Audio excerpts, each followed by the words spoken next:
Ya, masih di acara luar biasa, sahabat di rumah. Kita lanjutkan permainan kita ya. Oke. Tadi kalau lihat penampilan Gisel keren banget. Nah, siapa yang main berikutnya? Sama. Oh, saya ya. Oke, saya ya. Kita ambil dadunya, kita lempar. Lempar. Wow. Nomor 5. Angka 5 ya. Tolong dibantu ya. Oke. Ya, tolong dijalan. Oh, di jalan juga. Oke. Saya mau jalan Hitung sendiri ya. Ya, Hitung saya ya. hitung ya. 1, 2, 3, 4, 5. Wah, ini dia. Oke. Sebutkan 3 contoh bullying. Waduh, bisa dibantu nggak? Mulai dari Kaiki dulu. Cewek temen gitu. Oh, suka. Tuh kadang-kadang suka gini. Pintar banget sih lu.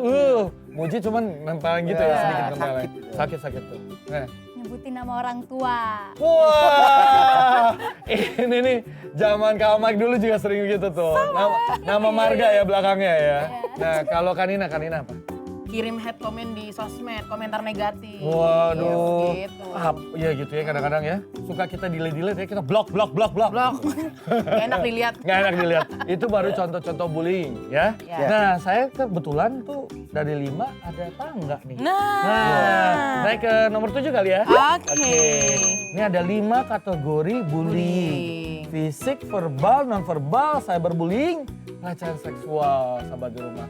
Nah, pada bingung kita mau bahas ini, saya ada sahabat saya nih. Saya undang dulu nih, Kak Reti. Sini Kak Reti yuk, gabung. Wah. Ini dia Kak Reti, seorang psikolog yang akan bantu kita mengerti soal bullying ya. Tapi kita lihat dulu kesaran dari Kak Reti. Ini.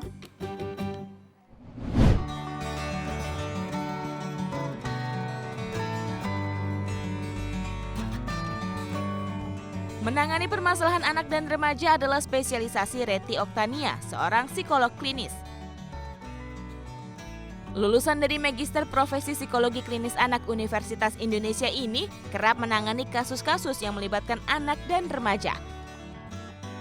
Salah satunya perundungan atau bullying. Selain berpengalaman untuk konseling pribadi maupun kelompok, Reti juga sering mengadakan grup terapi dan seminar-seminar. Ia juga mendirikan Rumah Dandelion, rumah praktik untuk menyelesaikan masalah-masalah seputar parenting, khususnya perkembangan emosi anak.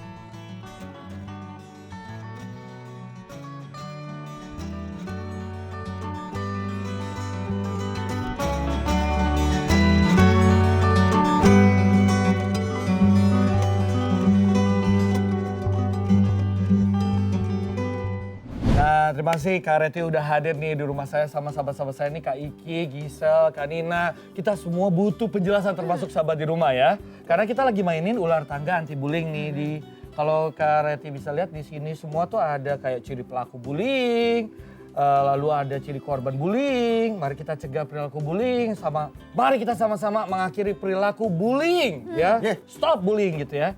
Nah, tadi kita tuh sampai ke poin 7 nih Kak Reti. 5 kategori bullying yang suka kita secara nggak sadar lakukan pada orang-orang di sekitar kita. Mungkin bisa bantu jelaskan ke sahabat di rumah. Nah, kita sekarang udah sampai di poin ke-7 lagi ngebahas 5 jenis bullying. Ya. Ini tadi nomor 2 udah bagus banget nih, ada definisi bullying. Sebenarnya ada 2 hal yang syarat utama adanya bully. Yang pertama adanya perbedaan kuasa. Ada yang si kuasa, ada yang jadi korban. Yang kedua dilakukan secara terus-menerus. Lalu 5 kategori bullying. Yang pertama tentu fisik. Tadi siapa yang nyontohin dijewer, ditoyor gitu ya kepalanya gitu ya. Dimana intensinya membuat orang lain merasa rendah diri, merasa lebih lemah dibandingkan si pelaku. Yang kedua ada verbal. Verbal, kalau sekarang ada yang namanya body shaming, ya kan ya, nyebut nama orang tua, nyebut ciri fisik gitu ya, mengomentari bentuk fisik, itu termasuk kata-kata verbal ya gitu, bullying verbal. Ada yang namanya non-verbal atau bisa juga disebut emosional bullying. Itu misalnya dengan sengaja nggak mau ngajak temen main, jangan temenin si X, ya. Gitu ya. Gitu ya. Muka julid gitu ya. Iya gitu kan. Tahu nggak sih? Waduh, Gitu ya. kalau dimulai dari kayak gitu udah. Nah iya, si X ini ya. Terus udah gitu atau enggak spreading rumors ya gitu ya yang tidak benar. Itu termasuk non-verbal, termasuk emotional bullying. Kalau ekspresi itu termasuk juga nggak Karin? Kalau misalnya ada kan yang kayak dari atas sampai bawah diliatin. Waduh. Nah, Waduh. itu juga termasuk. Jadi itu termasuk nonverbal. Jadi nonverbal bisa dalam bentuk ekspresi, bisa juga dalam bentuk tadi emosional. Emosional gitu ya. Betul itu. Yang keempat karena sekarang udah tren banget yang namanya sosial media tadi ya. Tadi Kanina sebutin ya. Betul, ada hate comment, hate speech gitu ya. Nah itu juga bisa di cyberbullying. Cyberbullying ini ada dua. Ada yang overt, kelihatan, tampak, ditulis nih di komen postingan sosial medianya. Ada yang covert, tidak terlihat, DM. Oh Ya kan, terus menerus di DM hal-hal yang negatif tentang dia gitu ya. Orang-orang nggak lihat, tapi kan tetap bentuknya merupakan bullying. Ya. Gitu ya, jadi ada yang tampak, ada yang tidak tampak. Wow. Dan yang terakhir tentu yang melibatkan udah ada relasi kuasa dan itu sifatnya seksualitas, masuknya ke pelecehan seksual secara spesifik. Oh Gitu. wow. Nah, ciri-ciri yang mungkin bisa terlihat sebagai korban bullying itu apa biasanya? Oke.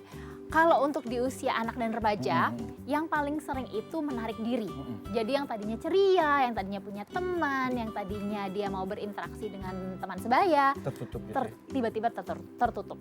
Yang tadinya masih mau ambil ekskul, sekarang enggak, mau langsung pulang. Di rumah pun juga menampilkan hal yang serupa. Yang tadinya ngobrol sama mama, papa, adik, kakaknya, sekarang jadi lebih pendiam.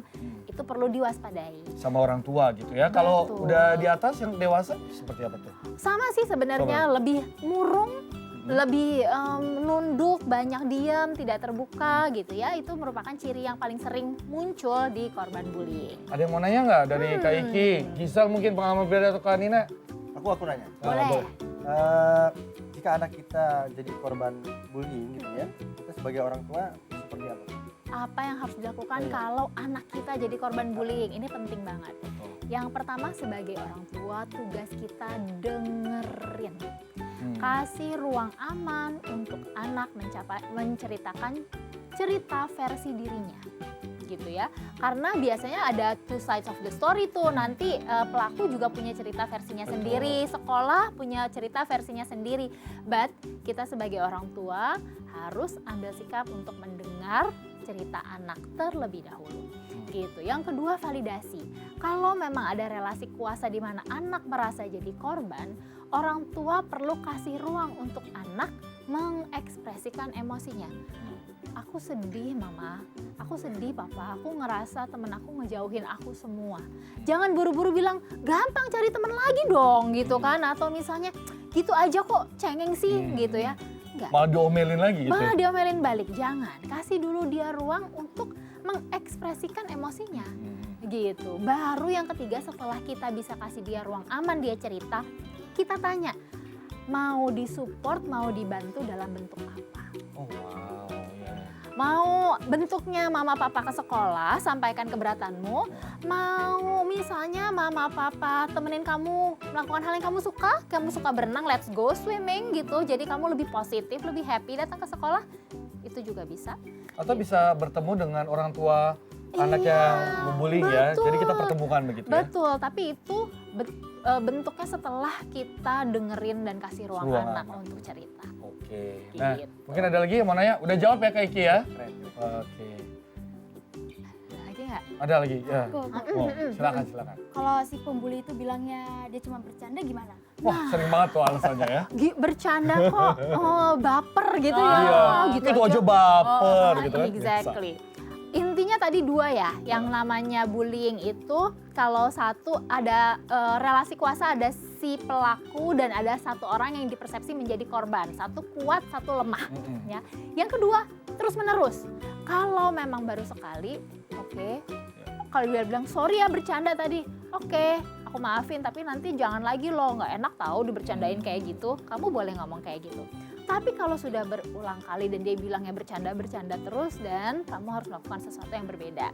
Berarti memang intensinya bukan bercanda, tapi membuatmu merasa nggak nyaman.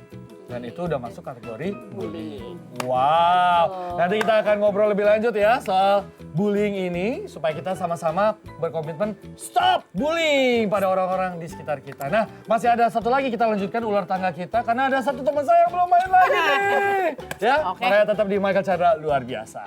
Yeay. Keren nih Karita nih. Iya mantap. Korban bully. Nah ini kadang anak tuh jadi sumber membuli, trigger gitu untuk anak-anak yang lain. Apalagi sekarang ada peer pressure. Mereka bergrup, mereka kalau misalnya satu nggak ngebully, nggak dianggap temen. Nah itu Ya, gimana ya, tuh ya. Kak?